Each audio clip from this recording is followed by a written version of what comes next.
오늘은 왜 하나님은 우리에게 힘든 환경을 주실까라는 제목으로 말씀을 생각해 보기를 원합니다. 한번 따라해 보세요. 왜 하나님은 우리에게 힘든 환경을 주실까? 왜 하나님은 우리에게 힘든 환경을 주실까? 왜 주실까요? 이 질문이 아마 야곱에게도 있었던 것 같아요. 야곱은 쌍둥이 중에 둘째로 태어났습니다. 아버지는 특별히 형으로 태어난 에서를 매우 사랑했습니다. 왜냐하면 누가 보더라도 에서는 아주 탁월했거든요. 사냥도 잘했고요, 리더십도 있었고 언변도 좋았습니다. 아버지 이삭이 보기엔 에서는 그야말로 가정을 이끌기에 잘 준비된 리더감이었습니다. 그러나 야곱은 그렇게 보이지 않았죠. 이삭은 에서를 더 사랑했습니다. 그렇게 특별한 사랑을 받고 있는 형 에서를 보면서 야곱은 상대적인 박탈감을 느꼈겠죠. 내가 장남이 아니라서 사랑받지 못하나? 그렇게 생각했을지도 모르겠습니다. 어찌되었든 야곱의 꿈은 내가 장자가 되어갔다, 바로 그것이었습니다. 장자의 명분을 갖는 것, 그게 야곱의 꿈이었어요. 어느 날 형이 사냥을 하고 저녁 늦게 돌아왔어요. 몹시 지쳐 있었습니다. 배가 고팠어요. 그때 마침 야곱이 팥죽을 쓰고 있었거든요. 에서가 배가 고팠기 때문에 야곱에게 팥죽을 달라고 했습니다. 야야야, 배고프다. 야, 그 팥죽 쓰고 있네. 그건 좀 줘봐. 그래서 야곱이 엉뚱한 얘기를 하죠. 형, 배고파? 배고파. 그럼 내가 팥죽 줄 테니까 형의 장자의 명분을 내게 팔아. 이게 무슨 소리 하는 거야? 그래, 네 해라. 그래가지고 팥죽을 얻어먹었어요. 이뿐만이 아니에요. 야곱의 장자의 명분에 대한 집착은 아버지 이삭과의 관계에서도 드러나는데요. 야곱은 아버지 이삭을 속여서 장자의 명분을 빼앗는 일까지 행합니다. 이삭이 이제 나이가 들었어요. 그러니까 백내장이 들었는지 녹내장이 들었는지 눈이 잘 안 보이게 된 거죠. 이삭이 큰아들 에서를 불러서 이렇게 얘기합니다. 에서야, 내가 이제 곧 하나님께로 갈 때가 된 것 같으다. 내가 죽기 전에 너에게 장자의 축복을 선포하고 죽으리라. 가서 사냥을 해서 고기를 좀 잡아와라. 네가 잡아온 고기를 먹고 내가 너를 마음껏 축복하리라. 예, 아버지. 에서가 나갔어요. 그러니까 그 순간에 눈이 보이지 않는 아버지를 속이기 위하여 형 에서처럼 변장한 야곱이 이삭을 찾아왔습니다. 아버지, 저 에서입니다. 저를 축복해 주십시오. 이삭이 이 야곱이 에서인 줄 알고 마음껏 장자의 축복을 선포합니다. 좀 지나니까 진짜 에서가 돌아왔어요. 아버지, 저 이제 왔습니다. 저를 축복해 주십시오. 아까 누가 왔었는데 걔 누구였느냐? 야곱이구나. 야곱이 와서 너의 장자의 축복을 빼앗아 갔구나. 나는 이미 그에게 다 축복을 했다. 이제 끝났다. 에서가 화가 났어요. 뭐라고요? 이 야곱 이 자식이 저번에는 팥죽 갖고 날 장난치다니, 이거 죽여버려야겠다. 그러니까 야곱이 그 말 듣고 겁이 나서 저 함경북도에 있는 밧담아람으로 도망가 버렸습니다. 근데 야곱은 이 장자의 명분에 대한 이 집착이 여기서 끝난 게 아니에요. 야곱은 밧담아람으로 도망을 가면서도 하나님에게 장자의 명분을 지켜달라고 기도합니다.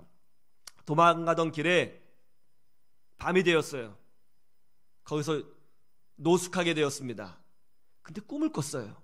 꿈을 꾸니까 이상한 꿈이었는데 사다리가 하나 길에서 쭉 솟았는데 그게 하늘에 딱 걸쳐 있는 것입니다. 자세히 보니까 천사가 그 사다리를 오르락내리락 하고 있는 거예요. 야, 이게 뭐지? 하고 생각하는데 그때 하나님의 음성이 들립니다. 야곱아, 나는 너의 조부 아브라함의 하나님, 너의 아버지 이삭의 하나님이다. 내가 너를 다시 이 땅으로 돌아오게 하리라. 이 땅을 내게 주리라. 야곱이 잠에서 깼습니다. 이것은 분명히 하나님께서 자기를 이 땅의 상속자로 인정하는, 장자로 인정하는 메시지가 분명했어요. 너무나 가슴이 뛰었어요. 여기서 하나님을 보다니. 야곱은 돌을 굴려가지고 거기다 기둥을 세운 후에 이곳의 이름을 베델이라고 짓습니다. 벳엘, 벳집엘, 하나님, 하나님의 집. 그리고 기도합니다. 하나님, 분명히 하나님이 제게 장자의 축복을 약속해 주셨지요. 제가 비록 도망갔지만 주님께서 저를 지켜주시고 다시 이 땅으로 돌아오게 하시고 장자의 축복을 인정해 주시면 제가 죽을 때까지 하나님 앞에 11조를 드리겠습니다. 그리고 멀리 밧담 아람으로 떠납니다. 거기서 고생을 많이 합니다. 결국 나중에 돌아오지요. 저는 오늘 본문 말씀을 읽으면서 이런 생각을 했어요. 여러분, 우리 하나님은 전능하신 줄로 믿습니다. 그러면 그냥 야곱을 장자로 태어나게 하시면 되잖아요. 아니, 왜 야곱을 둘째로 태어나게 하셔서 이렇게 힘들게 만들고, 왜 둘째로 태어나게 하셔서 형 에서와 싸우게 하고 아버지를 속이게 하고 멀리 밧담 아람으로 도망가게 만드시냐고요. 아니, 그냥 야곱을 형으로 만드시면 되잖아요. 어차피 장자로 인정해 주셨지 않습니까? 그럴 것 같으면 그냥 장자로 태어나게 하시면 형하고 싸울 일도 없고 아버지를 속일 일도 없고 가정에 불화도 없고 도망갈 일도 없잖아요. 그런데 왜 둘째로 만드셔가지고는 이런 어려움을 주시냐고요. 왜 하나님은 야곱을 둘째로 태어나게 하셨을까요? 저도 옛날에 이런 고민 많이 했습니다. 왜 하나님은 나에게 좋은 가정을 주지 아니하셨을까? 왜 하나님은 내게 좋은 부모를 주지 아니하셨을까? 내가 좀 더 좋은 환경에서 태어났다면 지금보다 더 잘 될 수 있었을 것 같은데, 내가 좀 더 나은 환경에서 태어났다면 내가 보기에 의미 없는 고난 같은 거 당하지 않았을 것 같은데 왜 하나님은 나를 이렇게 만드셨지? 여러분은 어떻습니까? 왜 하나님은 야곱을 둘째로 태어나게 하셨을까요? 오늘은 이 말씀을 풀어보면서 하나님 안에서 우리의 인생을 한번 점검해 봤으면 좋겠습니다. 첫째로, 소원을 품게 되다. 한번 따라해 보세요. 소원을 품게 되다. 빌립보서 2장 13절 말씀을 보실까요? 신약성경 빌립보서 2장 13절.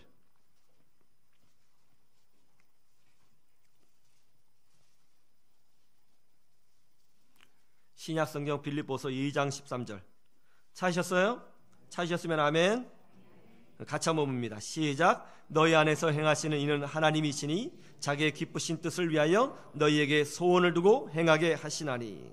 하나님이 우리를 사용하시고 우리와 동행하실 때 꼭 우리에게 마음의 소원을 주신 다음에 일하시고 동행하십니다.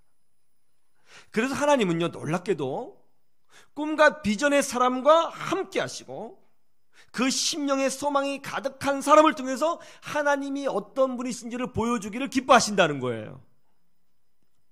야곱이 첫째로 태어났다면 야곱에게 장자가 되고자 하는 그런 소원과 열망이 있었을까요? 없었을 것입니다. 왜냐하면 당연한 거거든요. 둘째라고 하는 아픔이 있었기 때문에 장자의 명분에 대한 간절한 소망이 있었던 것입니다. 이미 가지고 있는 사람은요, 자기가 가지고 있는 것을 중요하게 생각하지 않아요. 아쉬울 것이 없이 많이 가지고 있는 사람은요, 마음의 소원이 별로 없습니다. 오늘 창세기 25장 34절 말씀을 다시 한번 보세요. 오늘 에서의 이미 장자로 태어난 에서의 마음 자세가 나옵니다. 한번 보시죠. 34절 시작. 야곱이 떡과 팥죽을 에서에게 주매 에서가 먹으며 마시고 일어나 갔으니 에서가 장자의 명분을 어떻게 해요? 가볍게 여김이었더라. 지금 야곱은 자신의 자존심과 생명을 걸고 장자의 명분을 형에게서 뺏으려고 갖은 힘을 다하고 있습니다. 그러나 상대적으로 이미 장자로 태어난 에서는 어때요? 장자의 명분을 어떻게 여겼다고요? 가볍게 여겼다고요. 왜요? 이미 가지고 있거든요. 누가 뭐라고 해도 자기는 장자잖아요. 팥죽 한 그릇으로 그런 장자의 권리가 뺏기겠습니까? 거기에 대한 간절한 마음이 없는 거죠. 그러나 야곱은 다르죠. 야곱은 장자의 명분이 없기 때문에 더욱 간절합니다. 그럼 이 장자의 명분이라는 게 뭐예요? 뭐 재산에 관한 것도 있을 수 있고 어떤 아버지의 사랑에 관한 것도 있을 수 있고 가문을 이어가는 자로서의 어떤 자격에 관한 것일 수도 있지만 이건 사실 영적인 거예요. 이 장자의 명분이란 곧 메시아의 계보를 이어갈 사람, 하나님의 택한 백성의 계보를 이어갈 사람을 말합니다. 에서는 이런 것에 관심이 없습니다.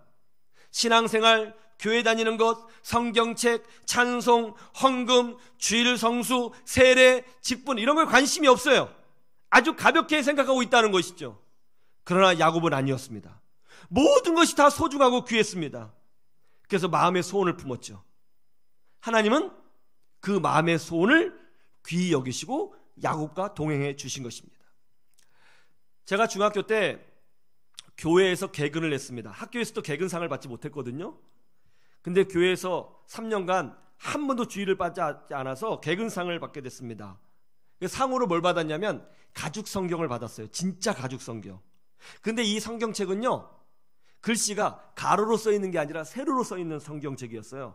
읽기가 되게 불편했거든요. 왜냐하면 읽다 보면 삐뚤어져서 다른 절을 이어서 읽는 그런 현상이 나타나는 그런 성경책이었어요. 그런데 이 성경은요, 제가 태어나서 처음으로 받아보는 성경책 선물이었고요. 그리고 그 당시에는 꽤 비싼 가죽 성경이었습니다. 얼마나 소중했는지 몰라요. 그 성경책을 받고 그 가죽 냄새를 맡으면요, 제 영혼이 다 행복해지는 느낌 있잖아요. 그 가죽 향기가 너무너무 좋은 거예요. 그 성경을 잘 읽자고 맨날 향을 맡는 거죠. 너무 좋아요. 그리고 목사님이 설교하시면 그 설교 본문을요, 옆에 이제 세로니까 힘들잖아요. 자를 대고 빨간 볼펜으로 다 그어가는 거예요. 그 색칠이 하나하나 늘어날 때 얼마나 뿌듯하든지요. 그리고 그 세로로 된 성경이 굉장히 읽기 힘든데 중학교 때 이제 고등학교 이제 막 들어갈 때 신약 성경을 제가 몇 번 읽었다는 거 아니에요. 너무 좋았어요. 그리고 교회 다닐 때는 의도적으로 남들이 보란 듯이 성경책을 옆에 끼고 자랑스럽게 교회를 다녔습니다. 가난한 살림에 그런 좋은 성경책을 가질 여유가 없었기 때문에 저에게는 상당히 소중한 것이었습니다. 저는 그 성경책을 청년 때까지 가지고 있었어요. 그러다가 군대를 가게 되었는데 어느 날 집에 와보니까 그 성경책이 없어졌더라고요. 얼마나 슬펐는지 모릅니다. 왜 성경책에 대해서 이런 마음을 갖게 되었어요? 그런 귀한 성경책을 살 수가 없는 형편이었기 때문에 그게 귀하게 여겨진 거예요. 그래서 그때 성경을 더 많이 읽고 그때 기도를 더 많이 하고 그래서 그때 영적으로 성장하게 된 거죠. 요즘 아이들의 가장 큰 문제가 뭔지 아세요? 꿈이 없다는 거예요. 집집마다 아이들이 꿈이 없어서 고민을 해요. 제게 상담을 하는 많은 학부모들이 한결같이 하는 얘기가 뭐냐면, 목사님, 우리 애가 꿈이 없어요. 꿈이 없다고 얘기해요. 정말 제가 몇몇 아이들 물어보니까 요즘 아이들 꿈이 별로 없어요. 뭐 되고 싶니? 몰라요. 이런 아이들 대부분이에요. 왜 요즘 아이들은 그게 꿈이 없을까요? 너무 잘 먹고 잘 살기 때문에 꿈이 없는 거예요. 꿈과 비전은 힘들고 어려울 때 나오는 겁니다. 어머니가 병으로 오랜 시간 아프고 그것을 옆에서 지켜본 아이는 이렇게 꿈을 꾸죠. 나 의사가 되고 싶다. 의사가 돼서 우리 엄마 고쳐줄 거야. 그러면서 공부하는 거예요. 집이 너무너무 가난해서 먹고 사는 것 때문에 힘든 것을 어렸을 때부터 경험한 아이들은 이런 꿈을 꾸죠. 나 커서 돈 많이 벌 거야. 사업할 거야. 그래서 나처럼 가난한 사람 도와줄 거야. 그렇게 꿈을 꾸죠. 힘없는 아버지가 사회에서 부당한 일을 당한 것을 본 아이는 커서 판사나 검사가 되겠다고 작정합니다. 그래서 공부하는 거죠. 한국 최초의 맹인 박사 강용호 박사님, 그는 미국 백악관 차관보까지 지낸 아주 대단한 사람이었습니다. 어려서 부모를 잃은 아픔이 있었습니다. 그리고 두 눈의 시력을 잃었습니다. 앞을 보지 못했기 때문에 그는 남들보다 더 많은 것을 보기 위해서 죽도록 공부를 했어요. 그래서 그는 정말 남들보다 더 많은 것을 보는 사람이 됐습니다. 그리고 두 눈이 있지만 진리를 보지 못하고, 두 눈이 있지만 너무 쉽게 좌절하는 사람들에게 희망의 빛을 비춰주는 사람으로 쓰임받게 된 거죠. 하나님은 우리의 마음의 소원과 간절함을 통해서 일하시는 줄로 믿습니다. 왜 하나님이 야곱을 둘째로 태어나게 하셨을까? 왜 하나님은 야곱에게 좋은 환경을 주지 아니하셨을까? 잘 모르겠습니다. 그러나 중요한 건 이거예요. 그것 때문에 야곱이 장자권을 소망하는 사람이 되었다는 거예요. 그리고 그것을 통해서 일하시는 하나님을 야곱이 전 인생을 통해서 경험하게 되었다는 것입니다. 우리에게 어려움이 올 수 있어요. 힘든 환경이 생길 수 있습니다.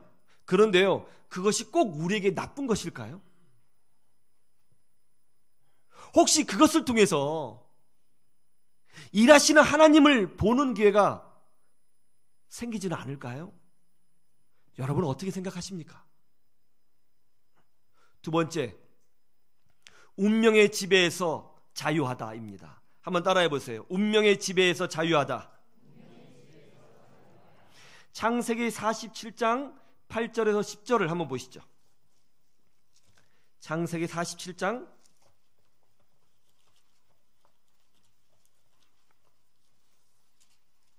8절에서 10절,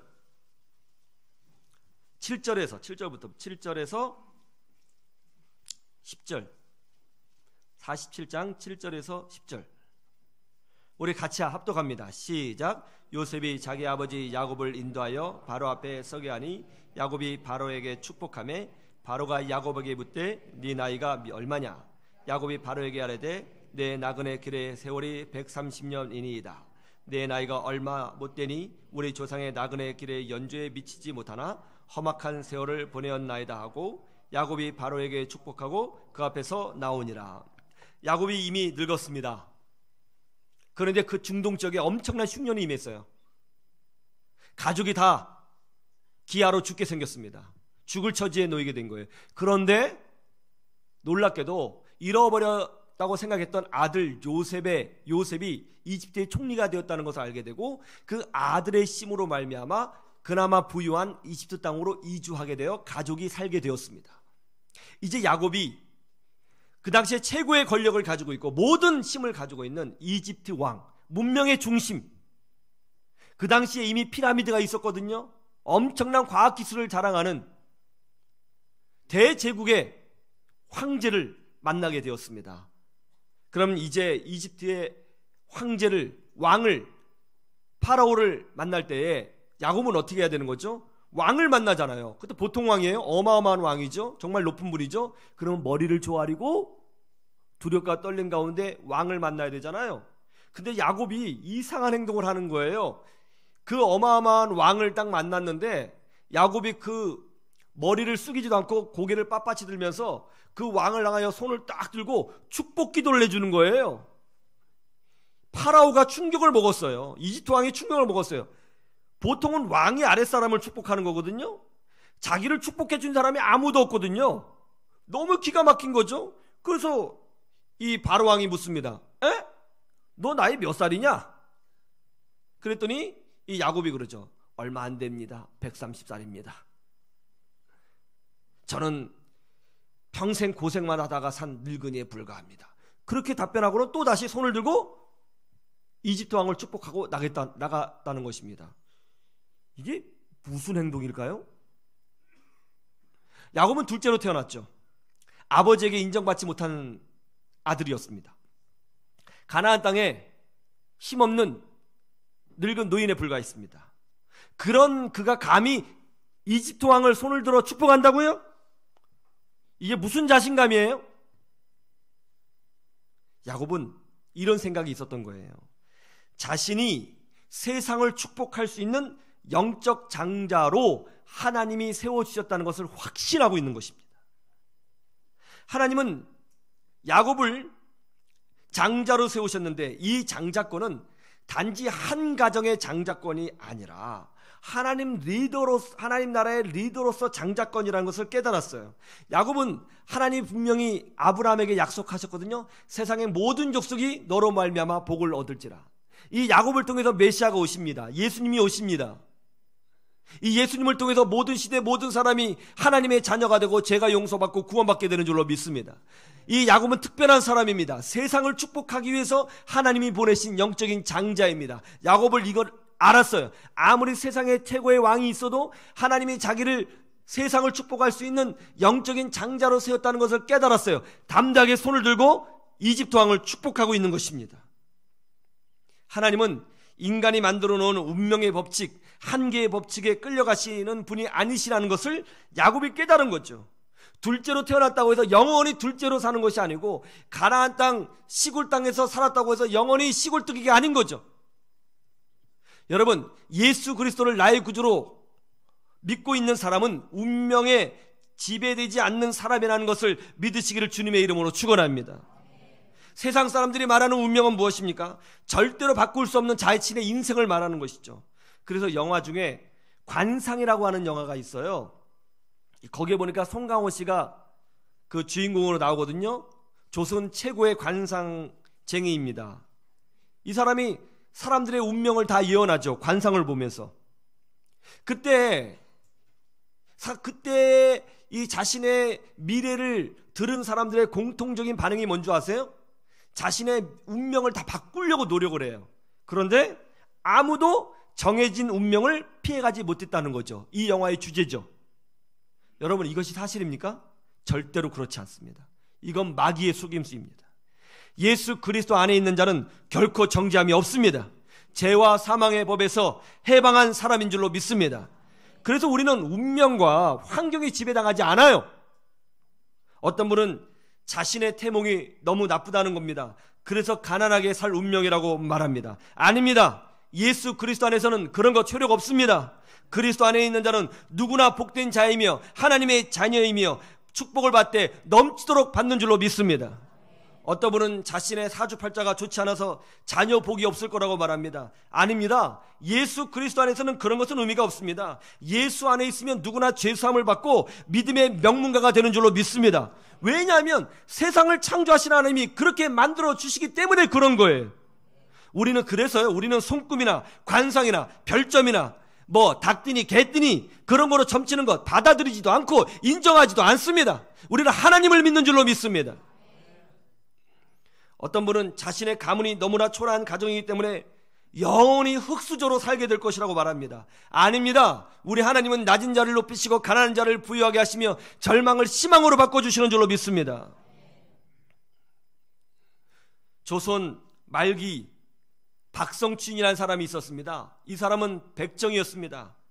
그는 그 당시 가장 비천한 계급으로 태어났습니다. 천민이었습니다. 인정받지 못했습니다. 그러나 그가 예수 그리스도를 나의 구주로 영접했습니다. 하나님은 그 백정을 교회 장로로 세워주셨습니다. 그리고 그의 아들은 세브란스 병원에서 의과대학을 졸업하고 대한민국 최초 1호 의사가 되었습니다.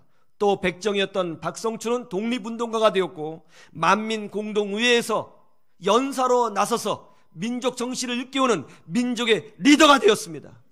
예수 그리스도 안에서 백정이라고 하는 천민 신분은 아무런 의미가 없는 것입니다. 무디는 초등학교도 졸업하지 못한 사람이었습니다. 미국에서 가장 비천한 집안의 사람으로 태어났습니다. 그는 더구나 말더듬이었습니다. 그러나 하나님은 그를 역사상, 그것도 미국 역사상, 기독교 역사상 최고의 영적 부흥을 일으키는 리더로 세워주셨습니다. 조지 휘필드는 술집에서 태어났습니다. 그의 집안은 여관을 운영하는 집안이었습니다. 그러나 하나님은 그를 인류 역사상 최고의 명설교자로 세워주셨습니다. 그를 통해서 영국 전체가 흔들렸고요, 미국의 영적 부흥이 일어났고요, 그를 통해서 감리교가 생겨나게 된 것입니다. 믿으시기를 주님의 이름으로 축원합니다. 예수 그리스도 안에 있는 자는 운명의 지배에서 자유한 줄로 믿습니다. 세 번째, 더 큰 것을 주신다는 겁니다. 한번 따라해 보세요. 더 큰 것을 주신다.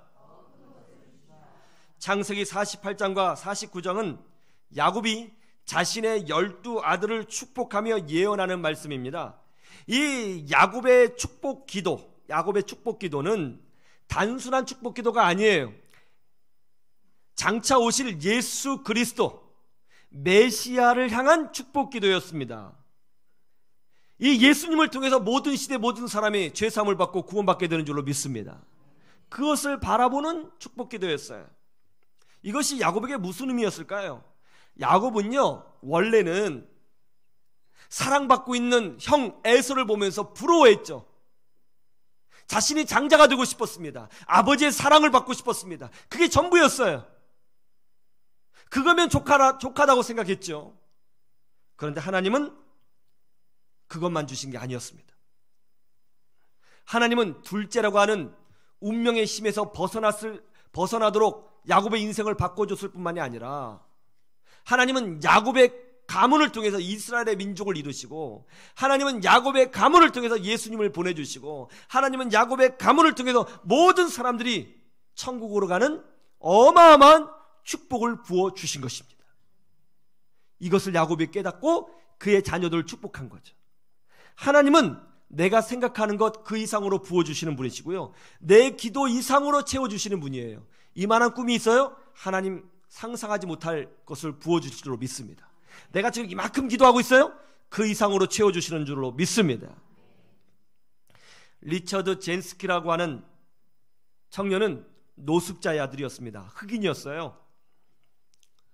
12살 때 집에서 쫓겨났거든요. 그때 기억이 뭐냐면, 자기는 텔레비전 조그만 거 들고 나가고, 엄마는 급하게 유모차 있잖아요. 유모차에다가 이 뭐 냄비, 프라이팬 이런 거 담아가지고 집 밖에 나오는 게 그의 어린 나이에 남아있는 기억이에요. 그렇게 막 쫓겨나가듯이 나간 거예요. 예? 잘 데가 없잖아요. 그래서 고속도로변에서 잠을 잤답니다. 길에서 잠을 잤어요. 먹을 게 있어야죠. 굶었죠. 아사직전에 빠졌어요. 그러다가 이제 사람들에게 발견돼서 시설에 들어가게 되었습니다. 그리고 이제 나이가 되니까 국가에서 먹여주고 재워주는 그런 가난한 아이들만 모아놓은 학교에 위탁되게 되었습니다.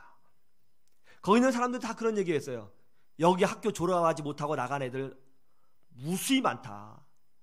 이 학교에 붙어 있어서 먹고 자고 학교만 졸업해도 축복이다. 학교만 졸업해라. 다들 그렇게 생각했어요. 학교만 졸업해도 축복이다. 그런데요, 리처드 젠스키라고 하는 이 흑인 청년이 어떤 일을 읽었는지 아세요? 2018년 올해죠. 올해 5월 미국의 최고의 명문 대학인 하버드 대학교 최우생으로 합격했고요. 그것도 입학금부터 시작해서 졸업할 때까지 전액 1달러도 내지 않는 전액 장학생으로 입학하게 되었고요. CNN 뉴스에 나와서 정말 미국 사회의 기적을 보여준 청년으로 인터뷰하게 되었습니다. 중학교만 졸업해도 다행이라고요? 고등학교만 졸업해도 다행이라고요? 노숙자 생활만 벗어나도 다행이라고요? 하나님은요, 그 이상을 주시는 분이에요. 하나님은 그 이상으로 우리의 길을 이끌어 주시는 분이에요. 믿음으로 사는 것이 중요한 것인 줄로 믿습니다. 우리에게 힘든 환경이 있습니다. 그러나 그것 때문에 우리가 절대로 망하지 않을 겁니다. 예수 그리스도 안에서는 영원한 고통이란 없는 거예요. 가문의 저주 없습니다. 예수 그리스도 안에서는 운명의 저주도 없습니다. 예수 그리스도 안에서는 둘째라고 하는 차별도 없습니다. 예수 그리스도 안에서는 물질의 차별이 없습니다. 예수 그리스도 안에서는 피부의 차별이 없습니다. 예수 그리스도 안에서는 집안의 차별이 없습니다. 예수 그리스도 안에서는 나이 든 사람이나 젊은 사람의 차이가 없습니다. 예수 그리스도 안에서는 학력의 차별이 없습니다. 오히려 힘든 환경 때문에 우리는 더 성장하게 될 것이고, 그 힘든 환경 때문에 하나님을 더 강렬하게 체험하는 축복이 있을 뿐인 줄로 믿습니다. 우리 교회는 그것을 보여주는 교회가 될 줄로 믿습니다. 하나님이 여러분의 아버지가 되십니다. 여러분을 사랑하십니다. 이 믿음으로 승리하시기를 주님의 이름으로 축원합니다. 축원합니다.